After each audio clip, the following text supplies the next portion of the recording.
back to another episode here on the KRUSTYKRAFT server. Today, we're starting things out walking slow on the Nether Hub path, and that's because I'm coming back from Irish's place, because that's where I ended the last episode. And this episode, I just heard about that Ted and Irish have linked up some rails to my base that lead to their bases. So Ted and Irish both have these cool railways going. So we have a buddy tunnel, which is pretty awesome. But more importantly, I just heard that I've been pranked by Irish Lad. And he has an episode out, and he asked me not to watch it until I go through this portal. So we're going to film until we get this prank sought after and we see it all. Let's see. Hey Bones, we noticed how lonely it is over here, so we decided to build you a few friends to keep you company as you build your base. We hope these jolly sea creatures bring a smile to your face, one as big as we have right now. Irish Lad and British Lad. Oh boy, something is going to be revealed as soon as we go up these stairs. So we're going to go up slowly. I don't see nothing yet. I don't think the chunks are loaded because my mob farm would be over there. Let's go ahead and load the chunks. We'll slowly see what they've got in store for us. Oh, let's see here. Sea creatures of some sort. I wonder if they're in the sky or in the ocean. I'm guessing they're in the ocean. Do I have my trident? I do have my trident. Let's go ahead and fly here and see what we can do. Oh, too much lag. Oh my goodness. That's too cool. There's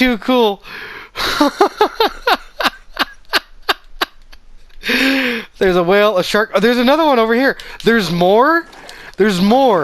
Oh my goodness. Let's see, can we fly?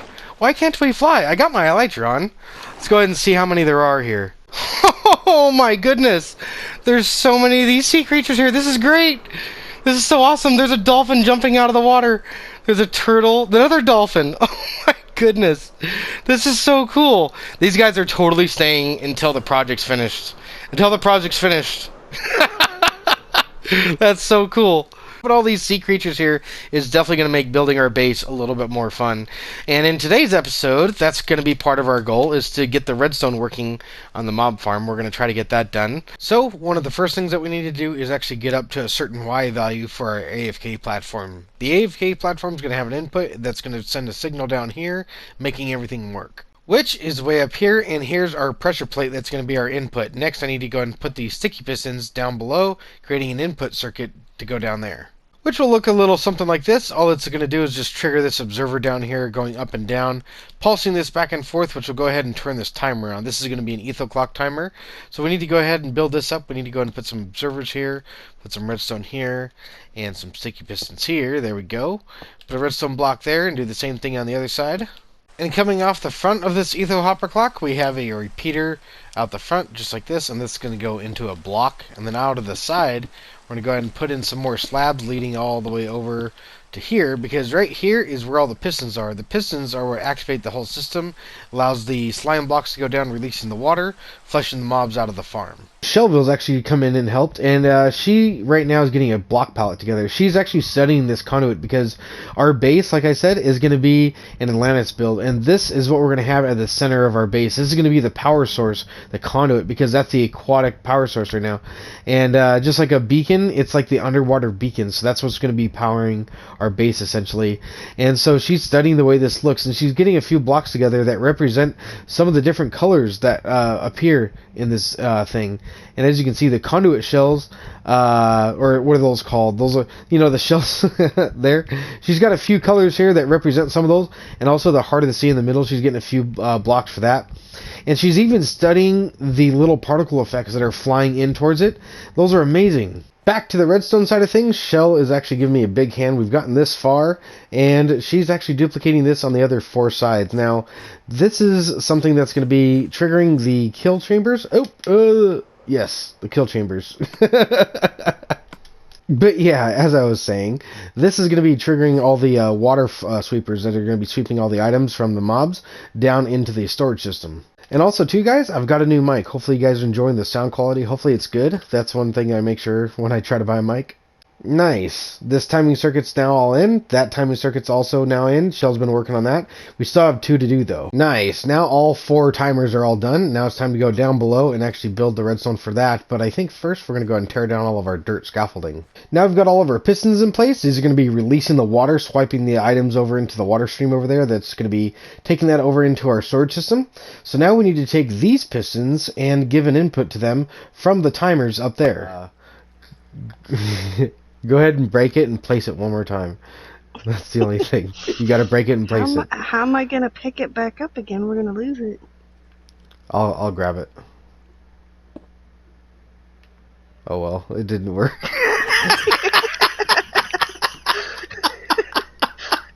Oops. Oops, yeah. Now those 2 inputs are done. The observers on the ends of those are going to be activating these pistons. Now we need to do this side. Whoa, what happened there?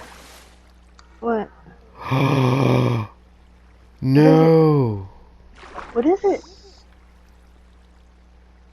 What? I don't even know what you're talking about. What?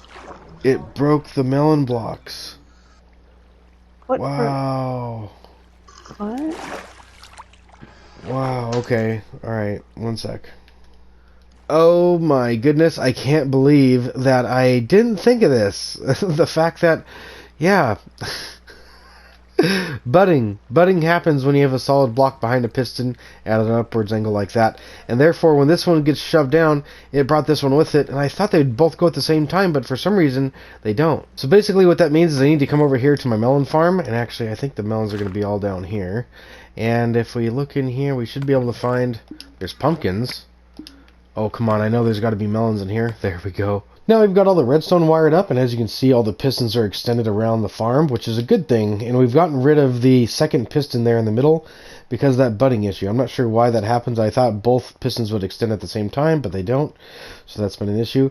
But now I've actually got another issue, and that's the fact that I need to get water, because when that block pulled back up, it pulled the stone blocks down below with it, and it canceled out the water sources underneath the melon blocks. I just put those 2 stone blocks down there, and the water is removed from right there, right where the ice is going in. So if we break these out, there we go. We should have water now again. So when this raises up, the water should be able to flow out. Things are pretty much wrapped up now on the mob farm, and so I'm removing all of the dirt scaffolding that we have spread about, and eventually we're going to get rid of the scaffolding that I'm standing on right now. I also have to get rid of all the dirt down here. Getting rid of all this is quite important as well. We need to complete the kill chamber, which is getting all of this in place. And like I said, eventually we're going to get rid of that scaffolding too. Looks like we got dirt down there as well, which I think that's the catch chamber. Yes, it is. That's the catch chamber for all the items. So as of right now, the scaffolding is our only way up there, which means that we're going to have to take it down and then redo it, because we got to put a block underneath it right here so we can actually get back down.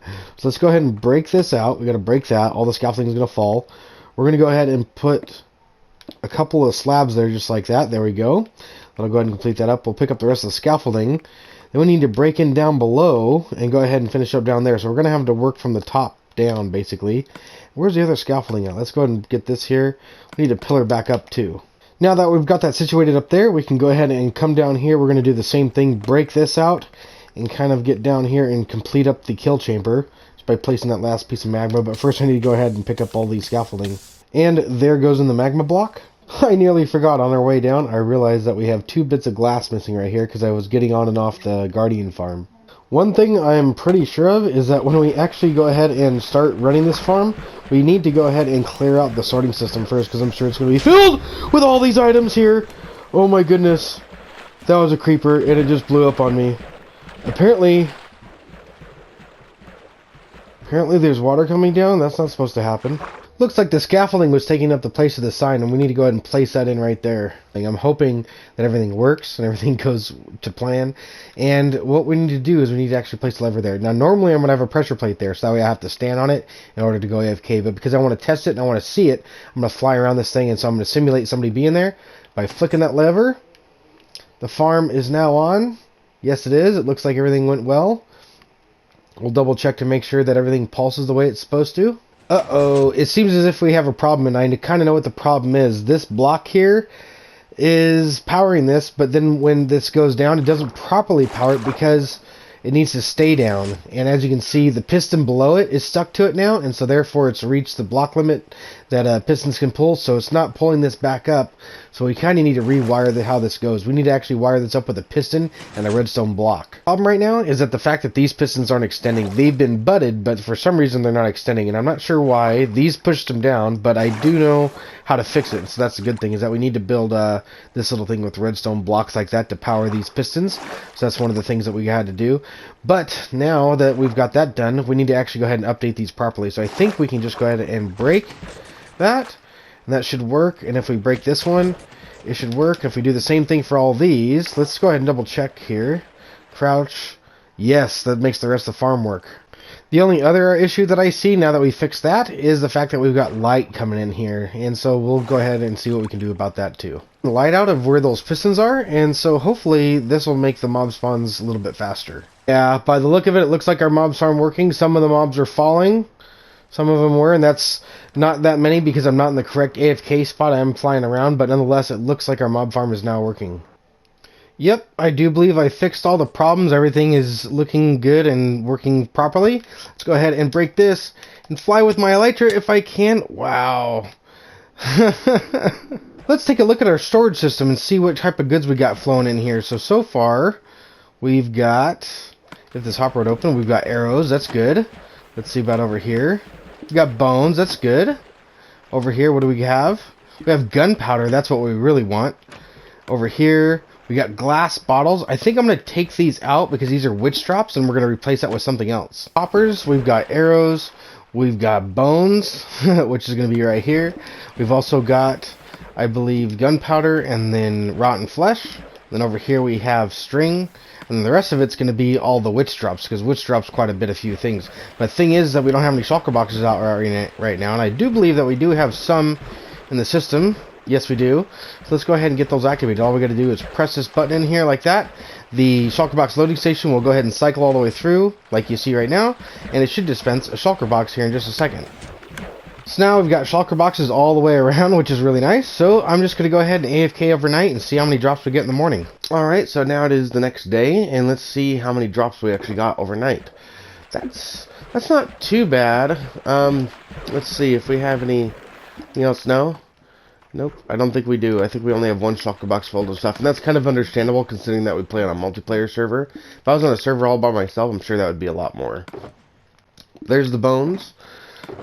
There's the gunpowder. Oh my god, look at how many rockets we could make with that. So now that our mob farm is done, the next step is to go ahead and decorate this thing. As you guys saw earlier, Shelville was working on a design for some of this, getting a block palette together. So she's going to be helping me build this, but we also need some dimensions. Oh my goodness, this is turning out to be quite the project. Just figuring out how to turn this two-dimensional sphere. Because if you look at this heart of the sea, it's not a sphere, it's a circle no matter which way you look at it from.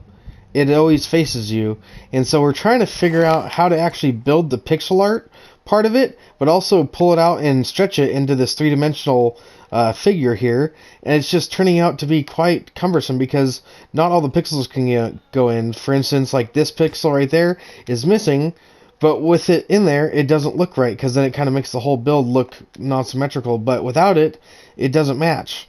But nonetheless, Rogue actually built this one. It actually came out pretty well. I'm actually pretty impressed with it.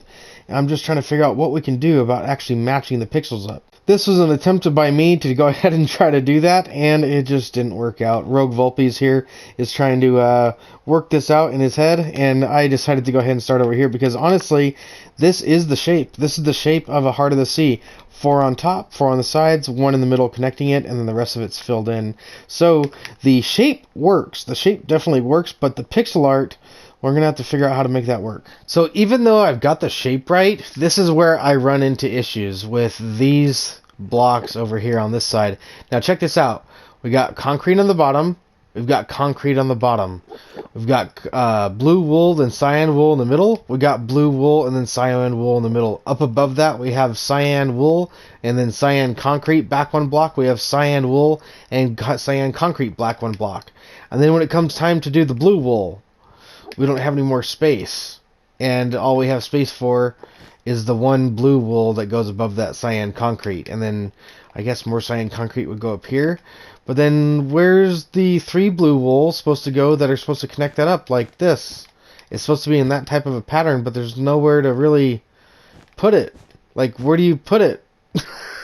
I'm so lost. Many attempts of trying to make this sphere look like the heart of the sea, and I think I actually have a design. I mean, Rogue Volpe's design so far is the best one out of these attempts over here, but I think this one here is my new favorite one. I finally figured out how to make it work with all the different blocks in the pixel art part of it. And so I'm thinking this might be the design that I go with, but I'm still not totally sold on it, and that's because see how we have this underlying over here, how it kind of caves in? There's no caving in right here. And that's the part that's bugging me. If you look right here, it's still very square. If you look at it from up above, it's very square. And it's just not representing a circle very well. I'm going to go ahead and talk to Shelville, see what she says, and see if she can improve upon this in any way, shape, or form. And hopefully we can come up with either a better design or maybe just use this one. Oh my goodness, that is a conduit. That is by far the best thing I think I've built so far today. I actually went ahead and pixel arted all the shells, the Nautilus shells that go around the heart of the sea, and with that in there, I don't think you're going to notice all the different blocks and things that actually create the colors to do like a 3D pixel art of that heart of the sea. And this is just all light blue concrete, and to be honest with you, the shades basically of, you know, this is darker than this. Just literally the light alone is producing enough like shades of blue here, and I'm actually quite happy with it. I'm actually digging how this looks. I decided to go AFK at the mob farm again last night after that clip, and look at how much more gunpowder we got. We almost got a full soccer box. One thing we need to do is we need to get our sugarcane farm working again, and we've disabled it because it was overflowing, and plus we have bamboo in it too. So we're going to go ahead and get rid of this bamboo here. Look at that. It just harvested the whole thing. Unless we're going to get rid of all this bamboo and start planting in some of the sugarcane, so that way we can get some paper for making rockets. And with what we have left over, let's go ahead and make some rockets. So we have a couple stacks of sugarcane left over. So let's go ahead and grab some of that. There we go. Look at that. We got a bunch of rockets now. So to end today's episode, I think we should go ahead and buy some stuff from the shop. The Blushing Bride by Irish Lad. He's got a bunch of quartz and stuff in here. Quartz, how much is that? 3 custody coins per stack? Wow. Yeah. I think I'm going to go ahead and buy some of that. Smooth stone, cobblestone, snow blocks, stone. Wow, he's got a lot of stuff in here. This is awesome. Oh, I'm going to buy all of that. Look at that. Let's go ahead and give him his crusty coins. That's a stack in 17. That comes out to 81 crusty coins. I believe 27 times 3 is 81, right? I heard Pro Panic was also making end rods. I don't know if you guys remember a couple episodes ago. He said that he had some end rods in his shop. So he's got 6 stacks here. And I think he was saying that they're 1 crusty coin per stack. ET's just confirmed with me that it's actually 2 stacks for 1 crusty coin. So we got 4, so there's 2 crusty coins right there. Misty actually has a bunch of light blue glass right here. She's got 26 stacks, so there's 52 crusty coins. And there's all of our blue glass. Let's go ahead and check my shop. Let's see how we've been doing. Wow, birch is all gone. Look at all that. We got to collect all that. Oak is gone. Spruce is nearly gone. Wow, jungle's nearly gone. Acacia is actually gone? Somebody put dirt in here? My goodness, we nearly got over... Yeah, we got over a stack and a half of crusty coins just from our shop. Let's go ahead and check out the aquatic shop and see how it's doing. Looks like that's been pretty well rated. That one too. Sea lanterns? Wow. And cooked cod, it's always, nobody ever buys that. Let's see how much we got here. Wow, this is, how much is this? This is quite a bit here. 34 crusty coins. Between our shops, we got 2 stacks and 7 crusty coins. Some people are actually heckling me about this shop, the wood shop, not having an end chest in there. So now we have an end chest. Oh my goodness, British Lad is selling gravel for 1 crusty coin per stack, and same thing for sand, I believe. Is that how much it is? Woohoo, let's go ahead and buy all of that. There we go, we got a full shulker of sand nearly, and a full shulker of gravel there, and there goes 52 crusty coins, there and there. British Lad is actually selling this for 9 crusty coins. I think I'm going to go ahead and buy that from him too. And I think for today's final purchase is going to be for some soccer boxes, and he's got 26 of them right here. So I've got 26 Krusty coins. Let's go ahead and pay him, and we're just going to go ahead and take all of these. I think we're definitely going to have to figure out how to do this Elytra launch thing out of this bedroom here, because I think that'll be really cool rather than just walking down the stairs and having to run over to the nether portal. So now I've been able to restock this shop. We got all of the prismarine stuff. So now we got our jungle wood, we got our birch wood, and we got our oak wood all restocked, but we're still low on spruce and acacia wood. But I think that's going to do it for today's episode, guys. Thank you very much for tuning in. I had a lot of fun. We actually got a lot done. We got the entire mob farm all done and dusted, and we came into the end and had a huge shopping spree. We spent a lot of Krusty coins, but we also made a bunch, so that's very good. And we restocked our shops, so that way we can make some more. So hopefully we'll get some more Krusty coins here in the near future. But hopefully you guys enjoyed today's episode, and if you guys did, please remember to smack that like button, subscribe if you guys are new, ring that notification bell, and share this video with all your friends. I need a new outro. Next episode, we're doing something fresh. But yeah, we'll see you guys next time. Take it easy, everybody. Irish Lad has totally just restocked his shop. I'm totally buying the rest of this. And don't think I'd forget to pay him. Alright, guys. We'll see you next episode.